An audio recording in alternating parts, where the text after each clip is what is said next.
Good evening, everyone. I'm Karen Keene. I'm the National President of the Ladies Ancient Order of Hibernians, and welcome to our webinar on immigration and education. I'd like to introduce you now to our National Immigration Education Chair, Siobhan Dennehy, who is also the Executive Director of the Emerald Isle Immigration Center. I'm sorry, I never can speak right. So without further ado, Siobhan Dennehy.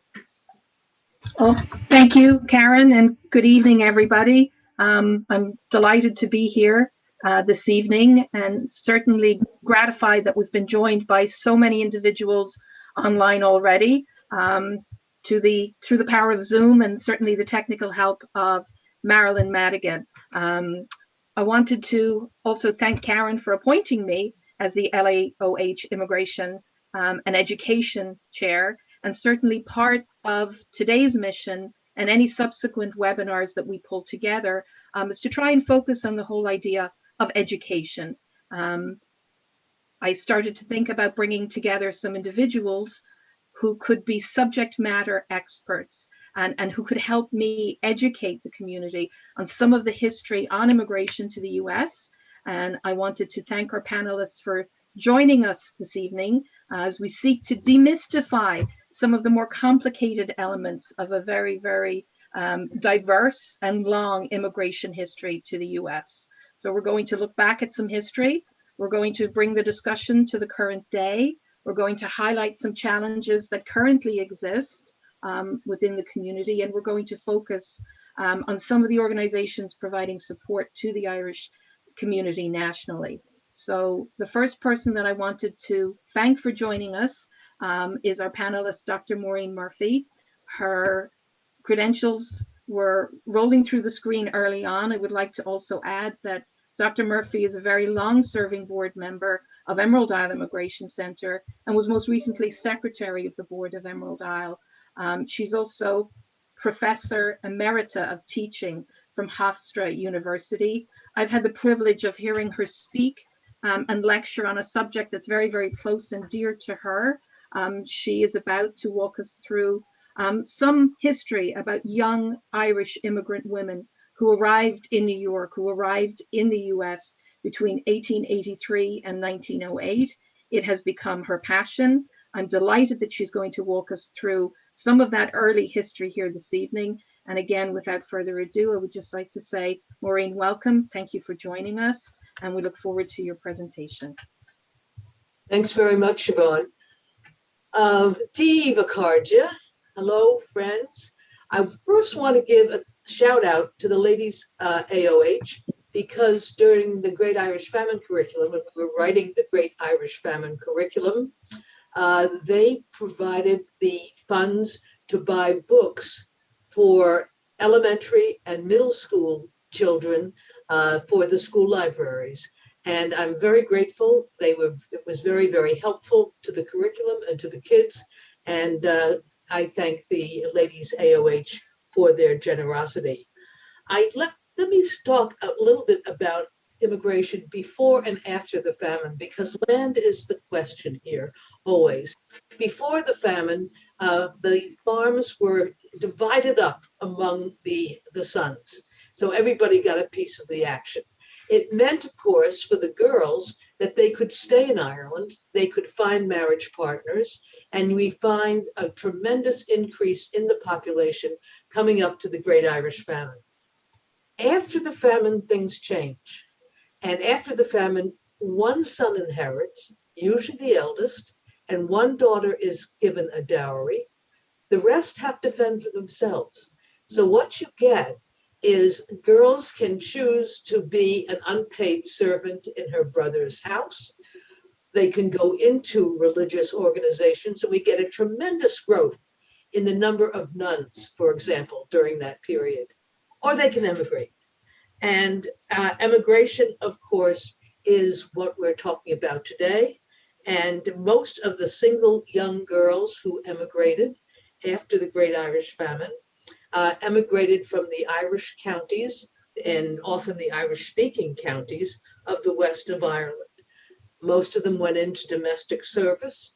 Why did they go into domestic service and were encouraged to do that? because they could send money home. They could send money home to purchase land. Remember, in the beginning of the 1900s, we have the Wyndham Act, which allows for peasant proprietorship. People could buy their land back from the people who took it in the first place, and they needed the cash to do that. And the cash came from the immigrant girls. They also had money to send home that would help with siblings' education. And they would also have money to, and the most important thing perhaps, to bring others to America. What did they do with their money here? They supported the church, they supported Irish nationalism, they got involved in the Ladies' Land League, and they really began to realize the importance of education, because it's the next generation that you see going into education and getting that education. You know, they worked in big houses. They saw the importance of education.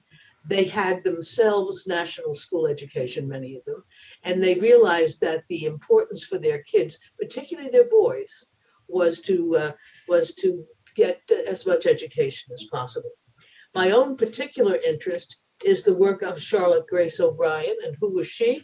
She was the daughter rather of William Smith O'Brien, who was transported to Van Diemen's Land for his part in the 1848 rebellion.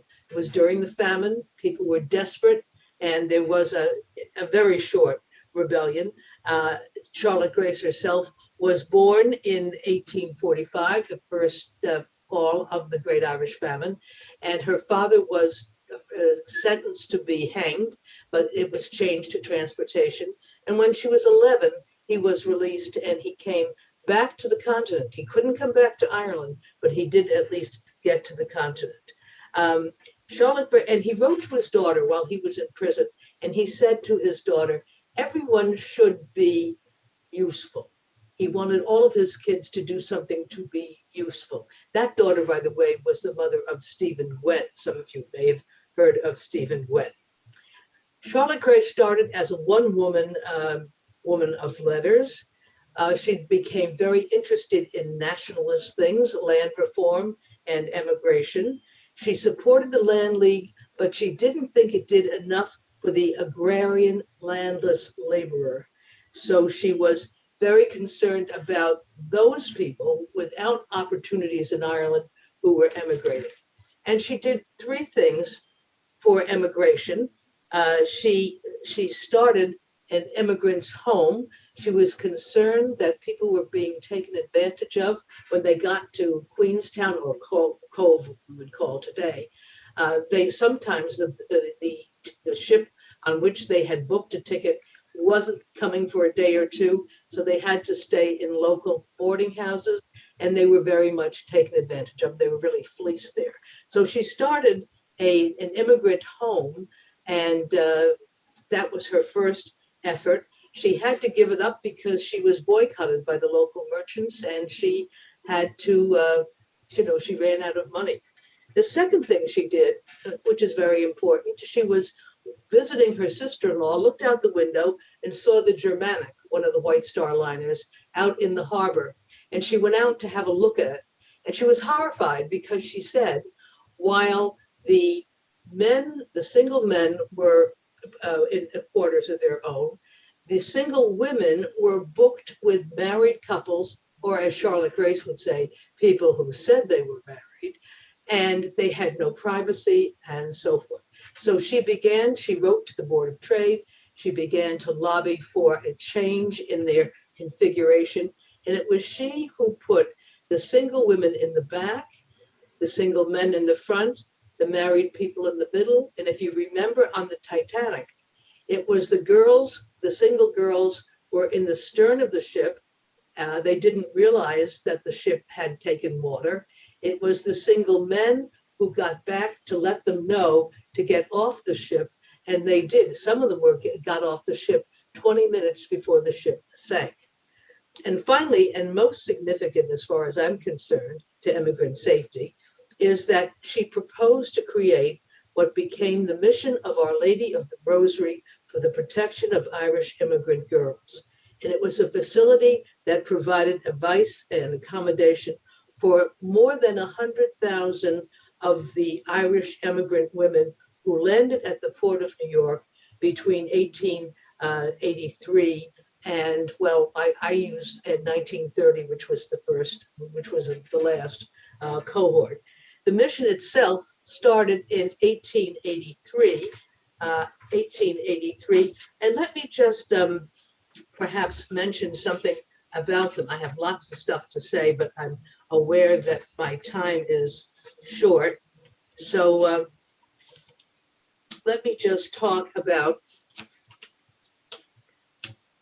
yes.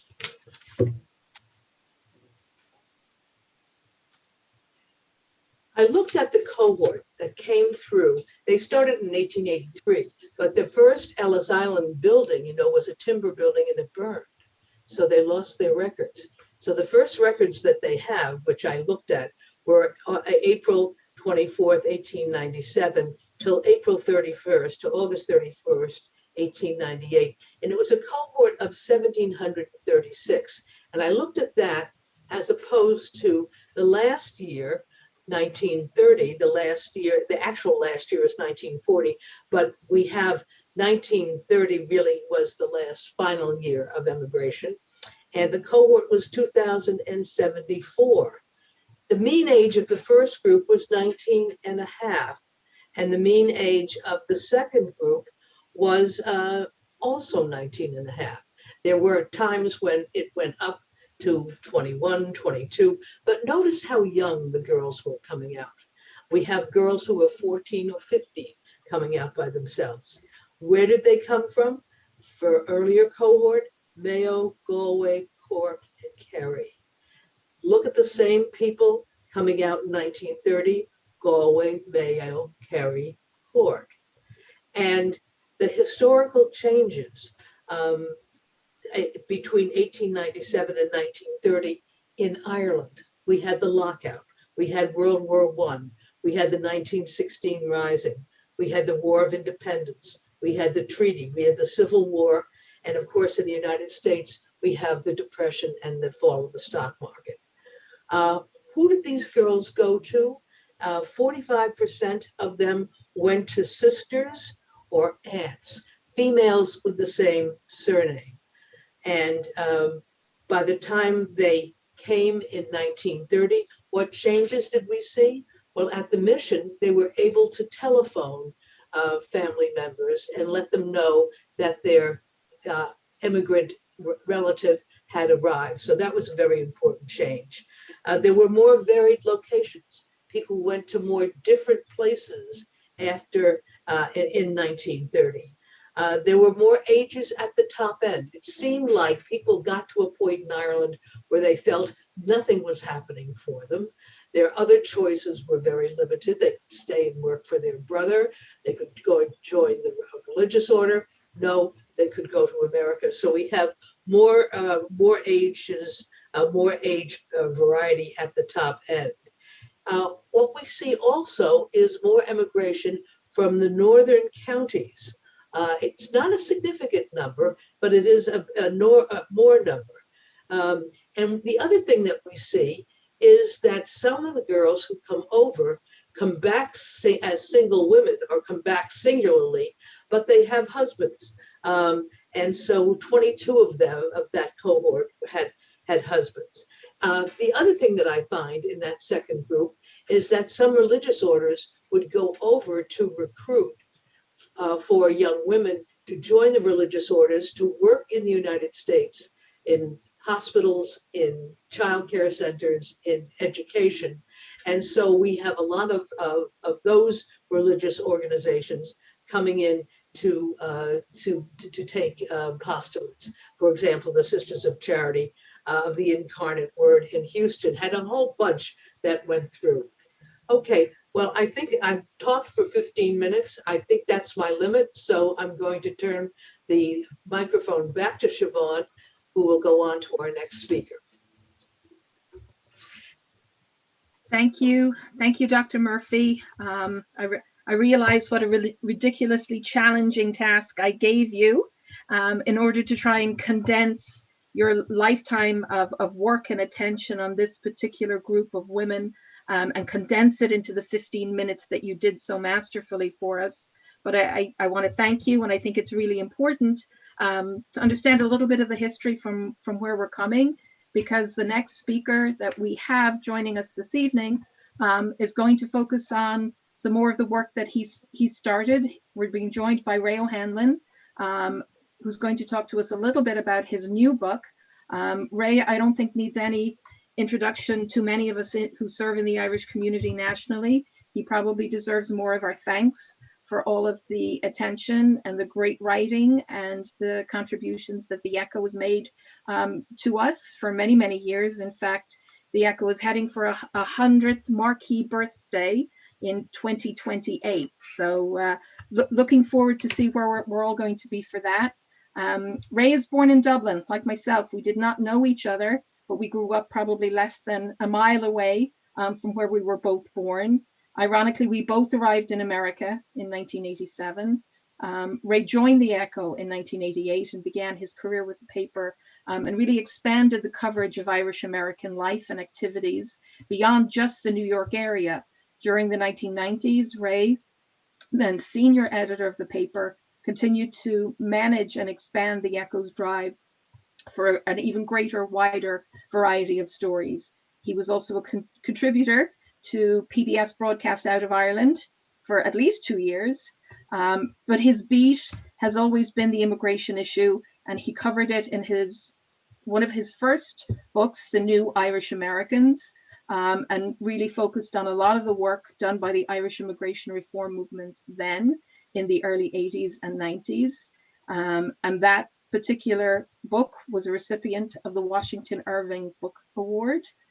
But Ray has done it again, and he's here this evening to give us a walkthrough of his latest effort on immigration from his perspective, aptly named Unintended Consequences. So Ray, again, welcome. Thanks a million for joining us here today. Thank you, Siobhan. Thank you so much for that. And good evening, everybody. Good evening to Karen, and congratulations on your election as National President of the LAOH. Thank you, Maureen Murphy, former Echo Irish American of the Year.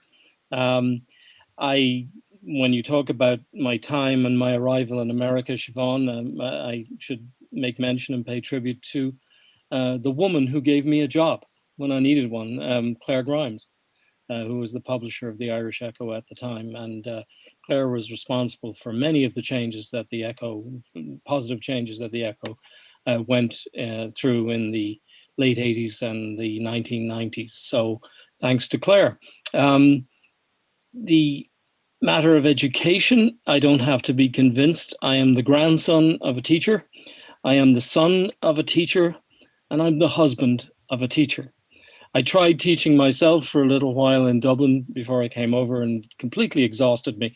And I said, no, this isn't for me. I'll go into journalism. So the rest, as they say, is history. But as you mentioned, Siobhan, we come from the same part of South County Dublin. As it happened, we arrived in America at the same time, a time we now know, and when we look back at a very dynamic and busy time for good and bad reasons. The positive ones, a resurgence in Irish America and its sort of awareness of itself by virtue of the arrival of thousands of new immigrants. I sometimes liken immigration here, or the community, or Irish America. It's a bit like a rock pool at the tidal edge, and the water goes out and it sort of dries out under the sun, but then the tide comes back in and fills the rock pool again, and all the aquatic life in it is stirred and moves around. And immigration does that to a community in the United States. But as we know, there has been a problem, and it has been to some extent ameliorated during the late 80s and early 90s by virtue of the various green card lotteries that were worked so hard for and managed to secure a legal life for a little over 70,000 people, but many thousands were not included in those visa lotteries. And then going back, I mean, as you mentioned, The New Irish Americans, which I wrote in 1998, was published in 1998, kind of looked at the Irish immigration reform movement period. But then as the years go on, I sort of, when I wrapped that up, I said, well, that's a wrap. The Celtic tiger was beginning to roar in Ireland. People were actually going back. And I thought, well, that may be the end of that. That's an immigration story sort of neatly wrapped up, and it's not going to be repeated. But of course, it was. You know, in the zeros, the noughties of the 2000s, we realized that there were still many thousands of undocumented Irish here. You, Siobhan, work with that issue every day. And we saw the birth of the Irish Lobby for Immigration Reform, which sort of took off in many ways, mimicking what the IRM was doing, except taking sort of advantage of greater communication powers, the internet, social media and stuff like that to get the message across. And here we were again with another organization campaigning for visas for the Irish. And then we had various bills, McCain-Kennedy, Gang of Eight in 2013, great hopes raised, nothing happened. And as I went along and I was looking at this, I said, well, the story didn't end in 1998, so we had more to follow. And then what happened was I was gifted, if you will, we all were gifted the writings of Judge John Collins, a New York jurist who, as it turned out, I was aware of him, certainly looking at old Irish Echo archives of a group called the American Irish National Immigration Committee. But I was beginning to hear during the ILIR years, not just that the problem stemmed from the 1980s, but I was beginning to hear more about the 1965 Immigration Reform and Nationality Act. And more I was beginning to hear that. And then here I have all these papers from Judge Collins, and suddenly I realized, a bit like Star Wars, you have Star Wars, then you have sequels, and then you have the prequels. And I said, wait a minute, this is a much bigger story than just the double IRM in the middle. We have what's happening lately, and then what happened all before this. So I started to look into it, and then I sort of decided, and I realized, well, might as well go the whole hog here and go all the way back. Let's start with the very first Irish person to set foot in the North American continent. He's in the book, Unintended Consequences. His name is Edward Nugent, and he stepped off an English ship to what would be future Virginia, walked inland, got into a row with a local Native American chief, and that didn't end well at all, unfortunately, for the Native American chief. So the first Irish person in North America was someone that certainly the native peoples wanted to forget. His name was Edward Nugent. And that made me smile a bit because I had an uncle named Edward Nugent, a very gentle man. He wasn't inclined to get into fights with Indian chiefs. But so, you know, so begins a story. I don't have to tell any of you how big the story of Irish immigration is. And you can never hope to capture it between the covers of just one book.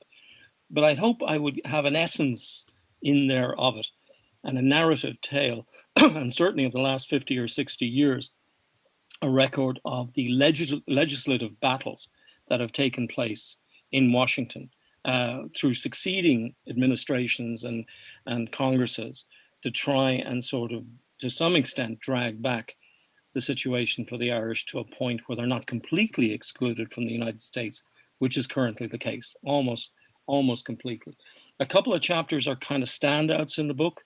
I try to emphasize why this is so important to the Irish. It's not just a technical thing of visas or no visas.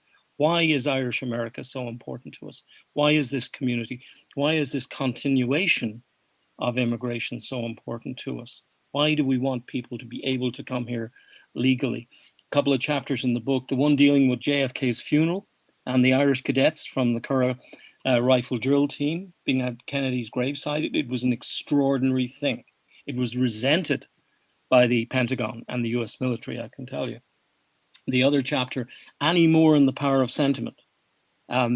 Sentiment is a very, very important thing. I feel we Irish, perhaps to a fault sometimes, are very sentimental, but it gives strength. I remember Brian O'Dwyer when he was Grand Marshal a couple of years ago on Fifth Avenue. You will recall this, Siobhan, when he stopped outside that building on Fifth Avenue where his grandmother from County Galway, she worked as a domestic in what at the time was a kind of a mansion for a rich family. And she was one of those countless young Irish women who came to America on her own, ended up working in domestic service, but began a story, a new family that would come down through the years and result in extraordinary things in the case of the O'Dwyer family. But the power of sentiment, when Brian stopped on Fifth Avenue, took off his top hat, turned to the side. I don't think most people there didn't know what the hell he was doing, but I knew what he was doing. I was looking right at him, and I could feel the power of sentiment then. This is something that Irish people, I think, hold very close to their hearts. This connection with those who have come before us and have sacrificed so much. And Maureen was talking about, 19-year-old girls on ships crossing the Atlantic. My God, when you think of it, what they did, it's extraordinary. We have our problems today, but really what they did, they are heroes, heroines all. So, the book, I suppose, is sort of a history. It dips into other things, talks about the Irish American military service, how Irish Americans have served the United States, have bled for the United States, and believe because they have done that they have a special place in the United States. We Irish are not shy about believing that we have a special claim on an American life. Hence the shock and the outrage at the consequences of what occurred after 1965. 3 years later, 1968, when the effects of that Immigration Act really kicked in. The absolute fury, really, that many people felt. What did we do to deserve this? Just to conclude, it's important as well. None of us want to ever see mass migration from Ireland ever again. We don't want to see we want Ireland to be prosperous, part of the European Union, part of the world, advancing and progressing. The days of people having to leave because they've no choice has to be in the past. We don't want to come back to that. But I sometimes feel that neither do we want a situation where, for example, a young Irish man or a young Irish woman in South County Dublin, like we were all those years ago, wakes up on a Monday morning, says, look, I've done this and this and this. I've been educated. I've got this skill. I've got this degree. I wouldn't mind taking my chance, see how I could do in America. But because they were born in Ireland after 1965, there's virtually zero chance of them obtaining a US visa on a normal basis. They could try their luck with the visa lottery system. Yeah, last year, 33 Irish people got it, and the year before 32. Good luck with that. There's virtually no way. They're almost entirely excluded. And I want to see an end to that. I want to at least allow young Irish people a chance to secure an American life if they so choose. I don't want it to be forced. It has to be a matter of choice. But I do want to see a return to at least some sort of access for the door, not to be wide open, but at least to be ajar enough for some Irish to say, I want to go to America. I want to pursue my American dream. So there's a bill in Congress now, to the Senate and the House of Representatives, the two bills, Bob Menendez, Linda Sanchez. Congress is being asked to act. President Biden spoke about it last night. As we know, these days, Congress has a hard time agreeing on what day of the week it is. However, there is yet again hope. This is McCain-Kennedy again. It's Gang of Eight again. This is Menendez-Sanchez. There is a chance of something coming through. And I think in every way possible, Irish America should have its voice heard behind the effort to secure meaningful immigration reform and to find a future for thousands of undocumented Irish who still live in the shadows. Thank you. Oh, terrific, Ray. Thank you. And a shameless plug here for the book. I have not read it yet, but I intend to. It's the unintended consequence of being a little busy in the daytime these days, but absolutely we'll get to it and encourage anybody that hasn't yet to also do the same. And just following on from Ray, would like to ask if he would just say a few words. I know he needs a little introduction in AOH circles and LAOH circles. He has been supporting the National Immigration Chair position for practically, I don't know, well over a decade. someone that I happen to know very well because I also met him, Ray, in 1987. And shortly after that, we began volunteering for the IIRM. But I just wanted to ask Dan Dennehy, my husband, to come and share a few words at this point.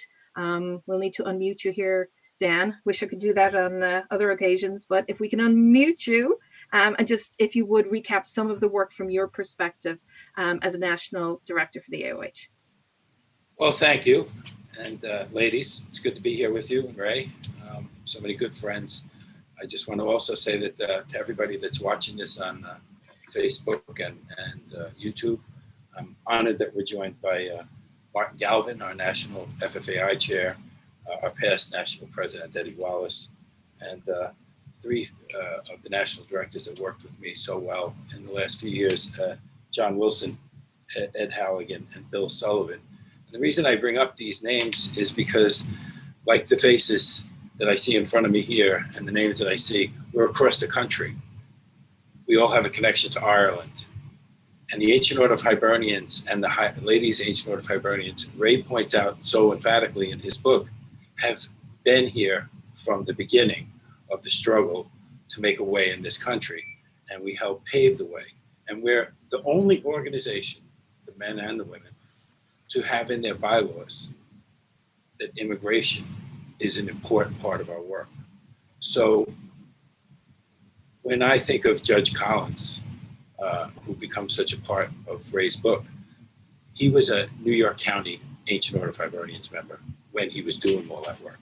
We all know him as Judge Collins now, especially if you wind up in his court, but in the Bronx. But Judge Collins was part of a committee of Hibernians that became an ad hoc committee of Irish Americans across the country. As a matter of fact, Ray details one of their meetings in Chicago, which shows the depth of our and width of our organization's reach. And, you know, Ray and Maureen have talked about legislation and difficulties Irish immigrants have. One of the unique parts that the Ancient Order of Hibernians touches on is the fact that we deal with people that, because of injustice in the north of Ireland, or maybe because of their speech, or things that we hold dear here, due process, etc., they come to the United States, and then in a quirk of fate, or the British laws try and drag them back out of this country. And that has happened throughout our history. Most recently and bitterly, we lost our good friend, Malachi McAllister. He went home. He went home and he had his head held high, and he will be back because we're going to get him back legally, and he deserves to be here with us. He's a brother Hibernian. We have secured lifestyles for Irish immigrants of all walks of life, and we will continue to do so.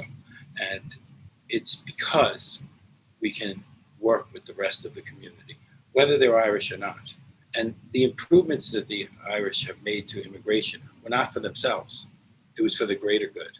So the DV lottery that Ray speaks of, it was a quirk that the Irish got most of them in the beginning. But as we can see, the Irish would like to get that share back again. Every visa we've ever received was not for us, it was for everyone. So we hope that when the new legislation is finally addressed, that there's a recognition for the Irish continually working for everyone else. I would also like to say hello to the current chair of the Coalition of Irish Immigration Centers. I believe Siobhan is going to be doing an introduction soon to the National Executive Director, but Celine Keneally has joined us from San Francisco. So I think that's our furthest traveling visitor today. But Siobhan, back to you, and it's a real pleasure to be on your first webinar. Nothing like setting it up for the future. The first, there may be more after this. There may be more after this. So at this point, when I started thinking about subject matter and who would be an expert to really, really try and delve a little bit further way into the legal aspects of immigration law day to day. She's somebody who I've come to rely on many occasions when I need to understand immigration law for my job. And I still understand that there's a huge array of information out there. But I wanted to thank attorney Lisa Johnston for joining us this evening. Lisa took a very active role in the formation of the IIRM, was very involved in the grassroots movement and all of the legislative efforts as part of that organization's history. And I really wanted to see if she could take us through some of the challenges from those days, talk a little bit about the DV lottery, and literally articulate some of the challenges that she's helping immigrants navigate on a daily basis through her practice. So Lisa, thank you for joining us, and you're up next. Siobhan, thank you for that very kind introduction, and it's wonderful to be here with all of you. Thank you for inviting me. Ray, I have to say the book is fantastic. I finished it today. Wonderful, wonderful treatise on how we are, where we are today, and the state of immigration today for people who want to come to the United States. And so when Siobhan and I talked a little bit about my presentation today, I thought that it would be best if we could kind of do a little bit of a primer, and I'm not going to be able to cover the 1965 Act and how we got here in any really detailed way. But what I'm going to do is I'm going to talk about what the immigration system sort of looks like now and how it has actually closed the door for the Irish in practical terms. So in 1965, to really synopsize, is the immigration system changed dramatically. And the concept from the 1965 Act was hypothetically that it was going to be a more fair, humane, modern, and global way to handle immigration, to bring people from all walks of the world over.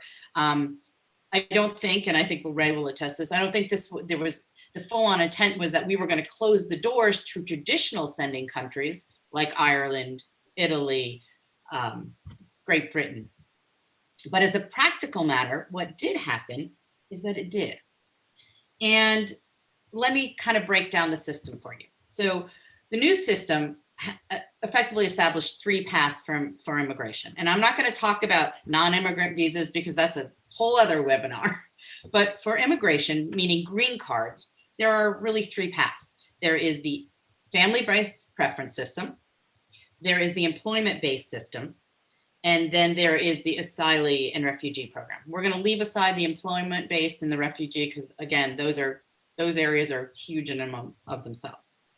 So the immigration-based system, the family-based preference system, is best understood by knowing a couple of things. The first thing you need to know is who is eligible to sponsor the immigrant, or a beneficiary, as we're called in the immigration world, meaning who can get you that green card.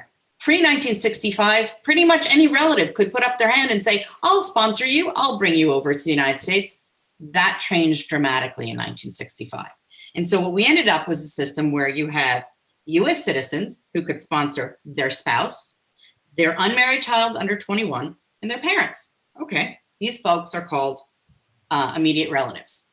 And the great thing about the immediate relative category is that it's the top tier. There's no limit on the number of US citizen spouses, children, or parents that could be brought to the United States. That's great. So in a best case scenario, if you get married, you can sponsor your spouse and your spouse is otherwise eligible. They're hypothetically immediately readily available to get a green card. Okay, so that's one category. So the next category brings us to known as the preference categories. So the preference categories are a little bit more complicated, but the preference categories limit the number of visas per year.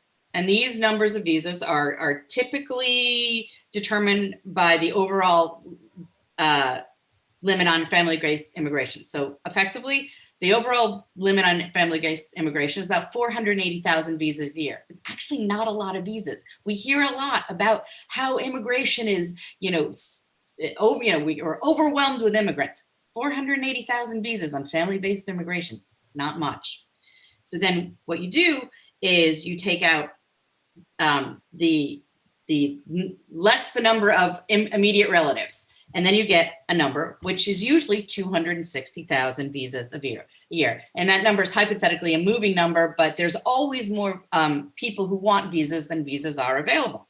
So the family preference categories are broken down to unmarried sons and daughters of US citizens, their spouses and children, spousers and minor children of legal permanent residents, people who already have green cards, married sons and daughters of US citizens, brothers and sisters of US citizens.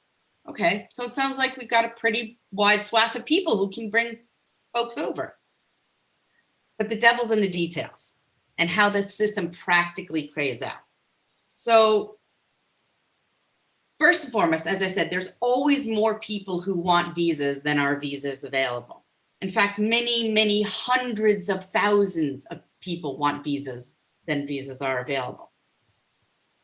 So if you're lucky enough to have a US citizen, spouse, child, or parent, or a green card holder who can sponsor you, there is a waiting period of time. I'll give you my best analogy. Let me try that again. I like to compare this to when you could go into a butcher and there's so many people, like at the holidays. Remember when we could all go in stores and we could shop and we could go in? Okay, so you're going to go to the butcher and there's 20 people in line. So the butcher says, everybody take a number. So you get your number and then you get in the queue and you wait till your number is available. So I step in and I get ticket number 1 and Ray steps in and he gets ticket number 2 and I get, served right away. Ray has to wait, 2 hours. So the immigration system as we have it now is very much like that. Immediate relatives have no wait. They're served number 1. But people in some of the other categories, like the brothers and sisters of US citizens, have up to a 20-year wait before they can become a green card holder. It's incredible. A 20-year wait. That's almost a lifetime in some, 2 generations. So the system is really tough. It's difficult. It's difficult for people to come here. I'm constantly amazed by people who say, why don't people just get in line and come here legally? Well, the problem is there may not be a line for everybody. If you don't have those immediate relative connections, if you don't have that US citizen, green card holder relation to bring you over, there are almost no other avenues by which you can come over in the family-based system.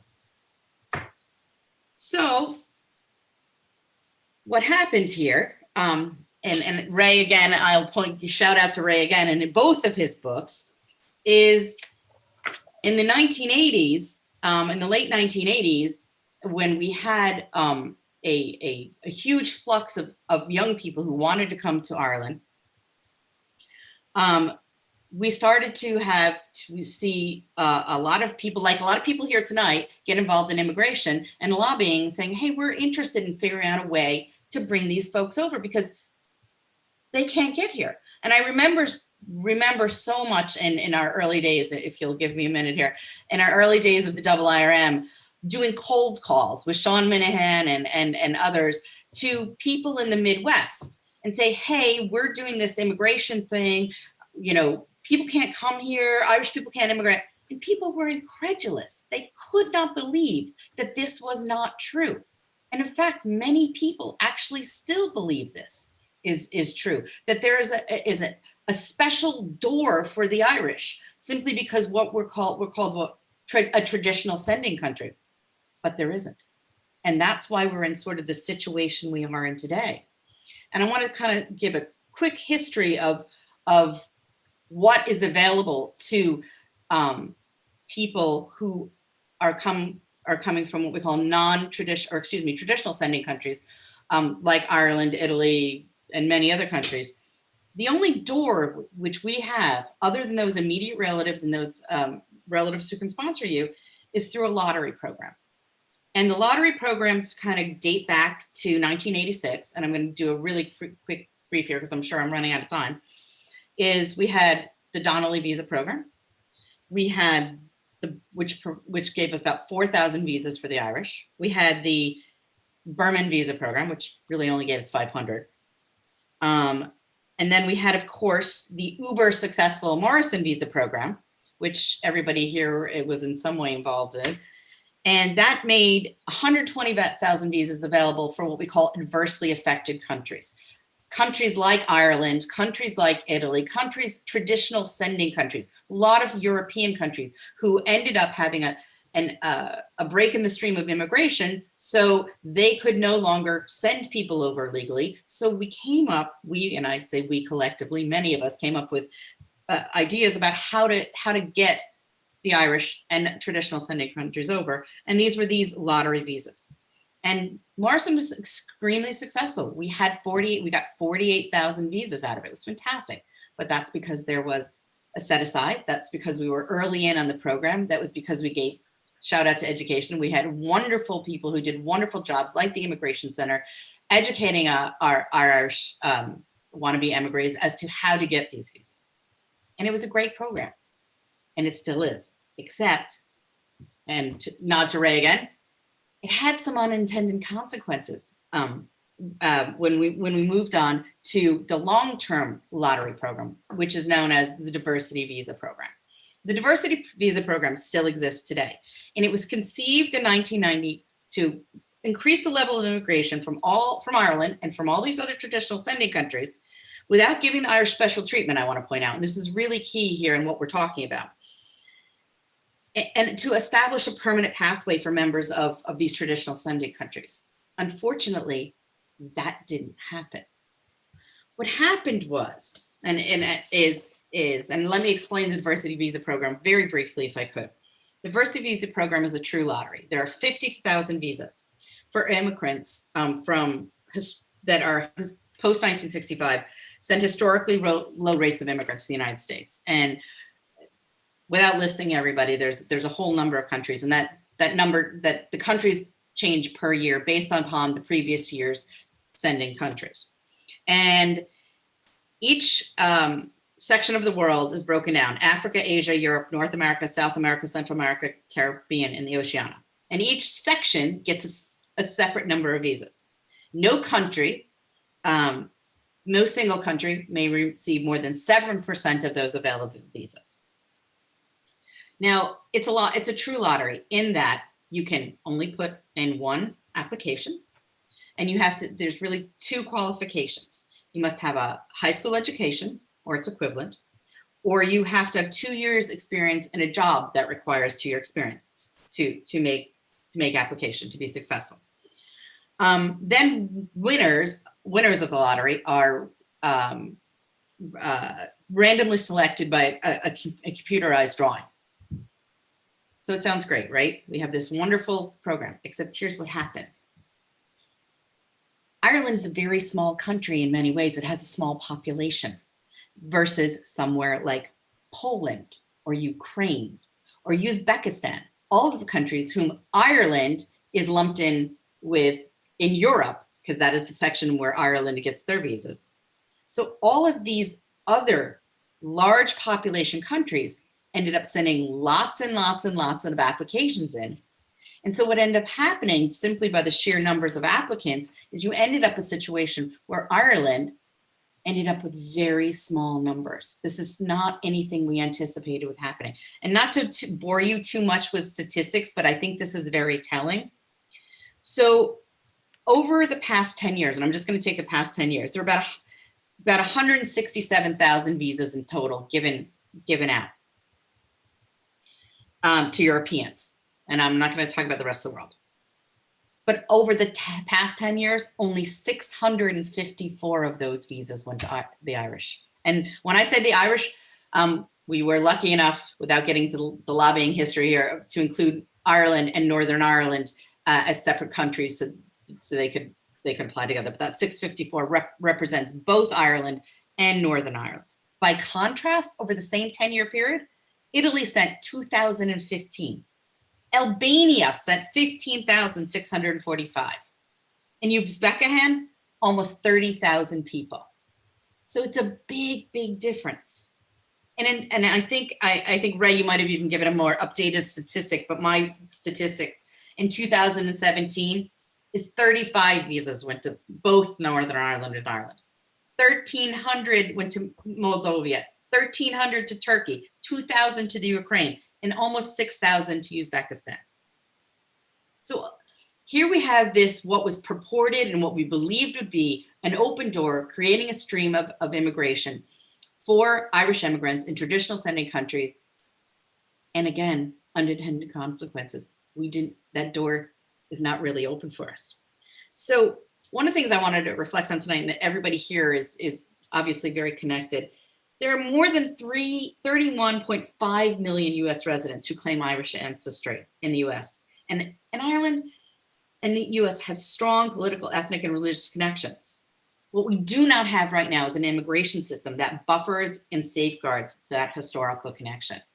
And we need, as all of us who care about Irish America and care about these historical connections, we need to continue to do the good work, the hard work, the long haul work of supporting bills that are going to continue to provide diversity in the immigration system. One of the things that sometimes the diversity visa program gets a little bit bashed about is that, well, you're talking about traditional sending countries. Actually, the diversity visa program is worldwide. We're just trying to provide a sort of a more fair way and to provide opportunities for people from traditional sending countries. And so, again, not to beat the bush here, but again, get out there, work with people like Dan Dennehy and the ladies and the Ancient Order of Hibernians who are still and continue to do the good work that we need to do today. So anyway, thank you very much for an opportunity to talk. Thank you, Lisa. It was a trip down memory lane in a lot of ways to go through the history that you've shared with many of us. And again, I really, really want to thank you for condensing all of that very, very detailed information. And hopefully, as we come to close, we have one more panelist that will join us. But we're hopeful that we'll see a few more questions coming through. But before we do, I wanted to introduce my colleague and my day job. I wanted to say that I'm delighted to have Aileen Leonard-Debra join us. Aileen is Executive Director of the Coalition of Irish Immigration Centres. She'll tell us more about the young history of that organization compared to some of the AOH organizations on the call with us tonight. We're about to celebrate 25 years collectively through the coalition. Aileen is New York based, but I wanted her to please join us this evening, and putting it up to you, Aileen, to give us some hope, to talk a little bit about the great work that is being done throughout all of the centers in the US. I know we're being joined by some of our colleagues through the coalition, through the webinar tonight. And I'm going to thank you and hand it over to you to close us out as our final panelist and worth the wait. Thanks, Siobhan. Thanks for having me, and thanks to the ladies, Ancient Order of Hibernians, for pulling this together. Really interesting stuff so far.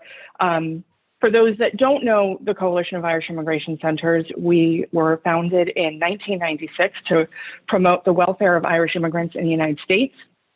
And we serve as the umbrella organization for all of the Irish immigration centers, as Siobhan mentioned, throughout the country. So we currently have 10 proper centers from Massachusetts all the way across to the state of Washington, Emerald Isle, Siobhan Center being one of them. And then we would, in a typical year, we would have a seasonal center that works specifically with J1s in Ocean City, Maryland. The great thing about the coalition is the bringing together of the expertise and the bringing together of the information, and what we try to do on the national level in the coalition, specifically in recent years with the Trump administration and the ongoing and consistent changing of immigration policy and enforcement efforts, to be a source of accurate, current, and reliable information for the Irish diaspora here, and in many instances, their families at home who were looking to understand what was going on, in partnership with our centers who provide an array of services, as some of you would be familiar with, ranging from immigration, obviously, immigration legal services, but also wellness, culture, providing, again, a safe space, a confidential space, a culturally competent space to receive information, because as many of us would know, at the forefront there are perhaps immigration issues, perhaps people who are undocumented, but doesn't that just lead to so many other problems and so many other concerns for families who need wellness support, which our centers can provide? Many of them run robust senior programs for our senior populations, some of whom, immigrated decades ago and are still here. In recent years, I think the support of knowing that there was that safe space, the support in knowing that you could get information, even if maybe, as some of our other panelists have said, it's not the information you necessarily want to hear, but knowing that you could show up, have the compassion, have the help, get the information, perhaps move on to a next step. And it's important stuff that they do, and important things that we do on a national level to bring those voices together. Siobhan and I were on a call earlier today talking about the impact of numbers, instead of one voice being many voices saying one thing. And that makes a difference in many of the areas, either historically or, as Lisa just spoke about, in the hope of change to come. So that is what we do. I'm hoping that people are connected to their local center in some way. There is great work. There is always a means in which our centers are looking for support, whether it be volunteer, whether it be expertise. The coalition would be of the same perspective, that there are always areas in which we could use help. And we're always happy to connect. I know Dan mentioned that we have people not just in New York here tonight, but across the country.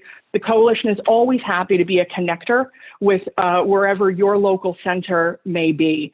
And kind of getting you into that niche of, as Lisa said, trying to support efforts that are going on, but also supporting our communities and our friends who utilize the centers on a regular basis for support, for help, for community, whatever it may be. So I'm thrilled to be here tonight. I don't want to take up too much time. I hope that hit the nail on the head, Siobhan, of what you were looking for. I'm happy to answer any questions or share my contact details again to be a connector. But I do want to leave you time to answer some questions that may be coming in.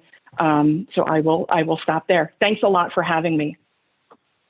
Thank you, Aileen. Very nicely done, very succinctly done. Just before we roll into questions, just thanks to our panelists. They gave up their time this evening. A couple of thoughts resonated with me as I look to achieve, obviously, the goals set for me by my nighttime boss, not Dan, Karen Keane, and look to educate, look to provide a forum where we can share information. And Dr. Murphy talking about those immigrant women that came in and saw the need to organize early on, saw the need from their co-arrivals, and that they cared for each other. I think that resonates through all of our collective desire to educate. Ray's book certainly achieves that.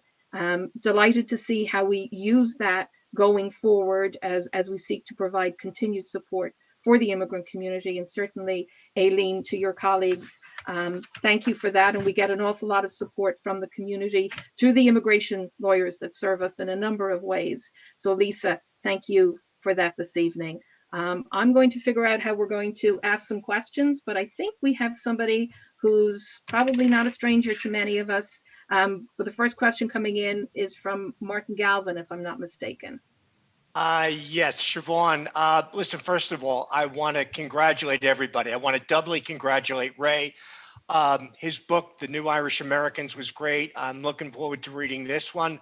And I want to congratulate you and everybody, Karen, Marilyn, everybody who put this panel together. I'm fortunate. I live in Woodlawn, so I see the work that Lisa does all the time. I see the great work that you do. I go into your center all the time and down the street, in the office that you have here. And I get to read. Now I'm a subscriber. I used to look forward to buying the Echo every week. Now I subscribe so I can get it. I don't have to leave the house and everything and read Ray's column and how important he is as a resource to the whole Irish community. I was going to ask one question. I think it's been answered. So I just like to ask, I hope it's okay, a little bit different. One of the things of big concern is the undocumented Irish who've been here for a long time. I know you deal with them all the time, Siobhan. That's Lisa's practice, everything. It used to be people could come here, they go home for weddings, they go home for Christmas. Now you can't leave. I know people are afraid to join groups like the Ancient Order of Hibernians or Ladies Ancient Order of Hibernians because they're afraid they'll be caught and they'll be barred and they can never come back. Does it look like the Biden administration, do we have a sympathetic voice there that might do something that would finally help the problem, those people, because there was no open door, came here anyway, worked hard. We know them in our community, and they just are cut off from Ireland altogether because they're undocumented. Any reasonable possibility that we can do, anything that looks like it might be done, might be achieved through the Biden administration for them. Well, I'll call on Ray to maybe give us his perspective first, based upon the book submission, and then maybe Lisa, Aileen, and myself. Anyone else wants to try and answer what Mr. Biden has in store for us? Well, Martin, thank you. George W. Bush would have signed McCain-Kennedy. Barack Obama would have signed the Gang of Eight bill.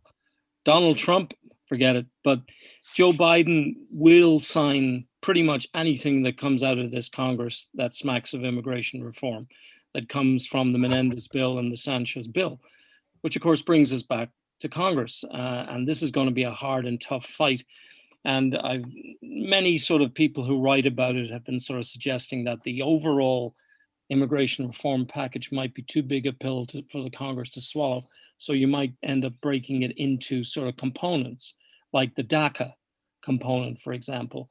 The diversity visa lottery, actually, the Trump administration had it in its crosshairs, but never got around to fully killing it. The Menendez bill proposes increasing the annual number from 50,000 to 180,000. So that's a potential improvement, certainly, for the Irish. Joe Biden is absolutely sympathetic. I will let you all into a secret. My fingers are crossed, but in a few days, Joe Biden will have this book in his hands, I am hoping. By hook or by crook, because there's a two-pronged attack on the White House to try and get this into his hands. The guy's got to read it. He would be absolutely sympathetic, but it really does come back to Congress again, and that's going to be one hell of a battle. I'll throw the same Ray. question to Lisa. Thank you, Ray. I think, like Ray has said, I think the president will be sympathetic given his obvious connection to Ireland, and he often references that connection. I think we have two issues here. One is the overall issue of immigration reform and how palatable that's going to be to Congress. And number two, and this remains a problem, is what is out there going to provide a hook for the Irish? And I think that we still have work to do in that, because even if the numbers increase to 180,000 in the diversity visa lottery, that is not necessarily going to provide us the steady stream of visas available, because of without getting into the statistics, the sheer numbers of people applying from Europe and Ireland getting swamped. So I think we are going to have to be on our toes, and we are going to have to find those opportunities which we did in the past, to put in one-liners or two-liners in any bills that are workable bills, movable bills that will provide some hope for us, without going down to a great storied history. There are a lot of ways to skin this cat, but we have to make sure we're in it.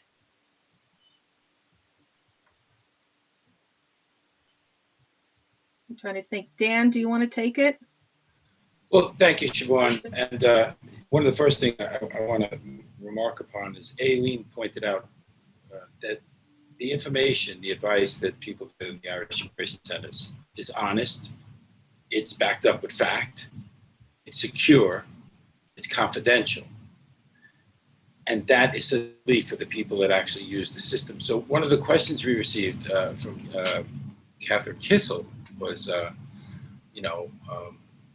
what is the overall way to get in touch with the Coalition of Irish Immigration Centers? And its website is www.ciic, and then that line in the middle of your keyboard there, USA.org. It's the one that's under the minus sign. So you go to Coalition of Irish Immigration Centers. You can go to the Emerald Isle Immigration Center. You can go to any of the centers. But that is the clearinghouse for not only the centers, but also the local embassies and consulates of the Irish Department of Foreign Affairs. Another question we received, the first one was from Mary Hoare. Mary asked if how many undocumented people there are in the United States. In 2007, the number that was used was 50,000.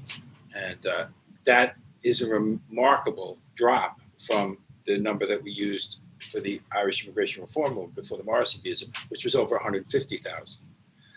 And since then, that number keeps declining for two reasons. People have adjusted their status legally, and people have also dropped down because they've gone home. So Irish people are not coming out here and breaking the law.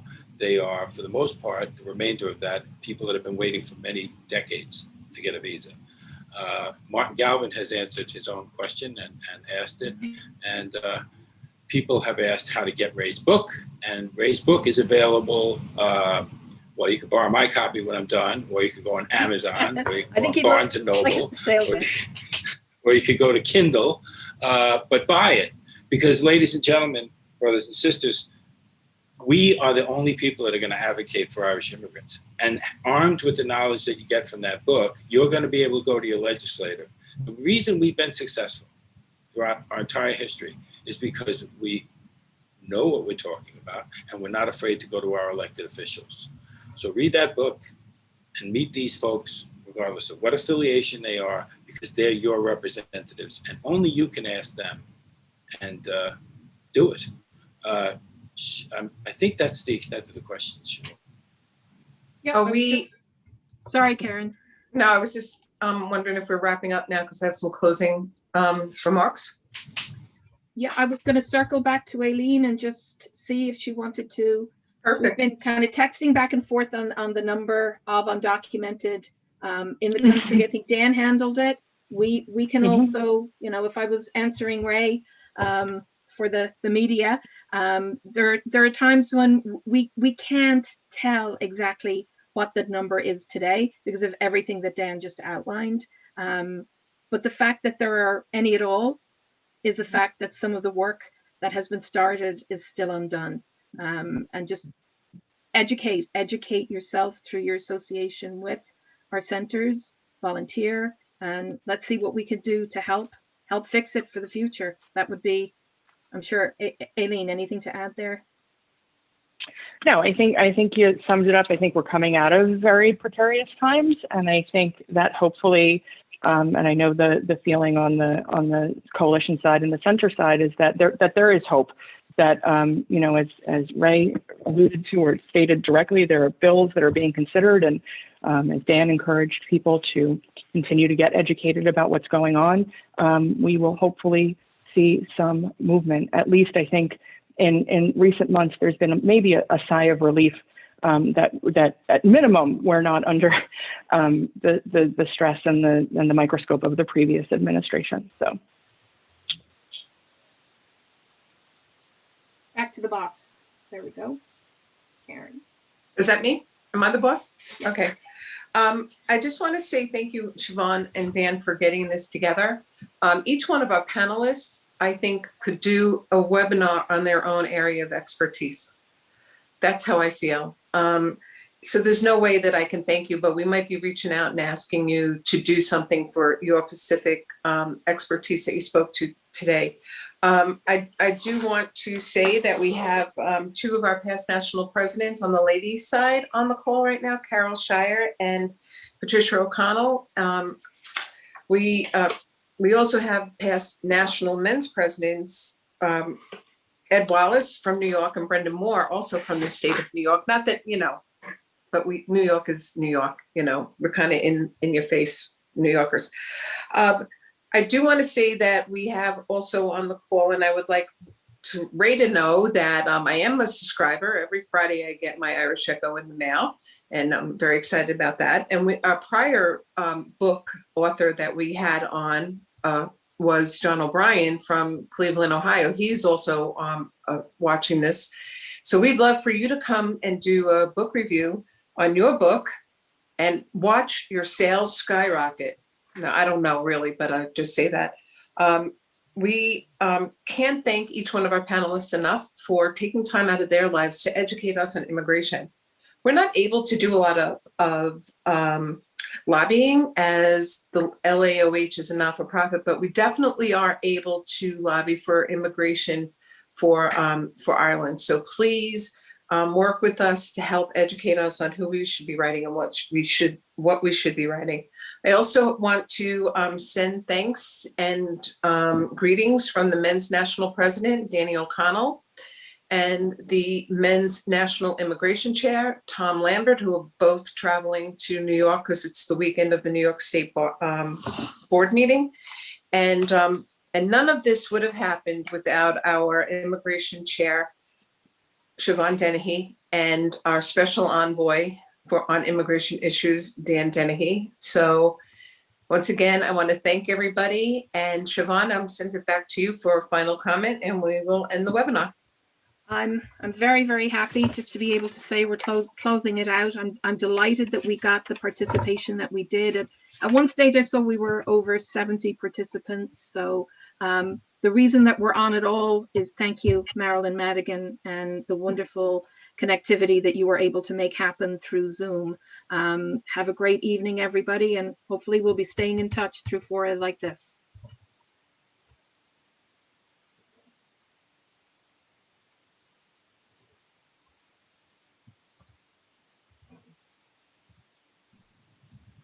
Don't forget everybody on YouTube. I know we got to close them out, right? Good night, everybody. Oh, this is great. Thank you. I'm just reading some of the comments. This is great. Thank you. Bye. Thank you, Siobhan and Dan, and we look forward to your next one.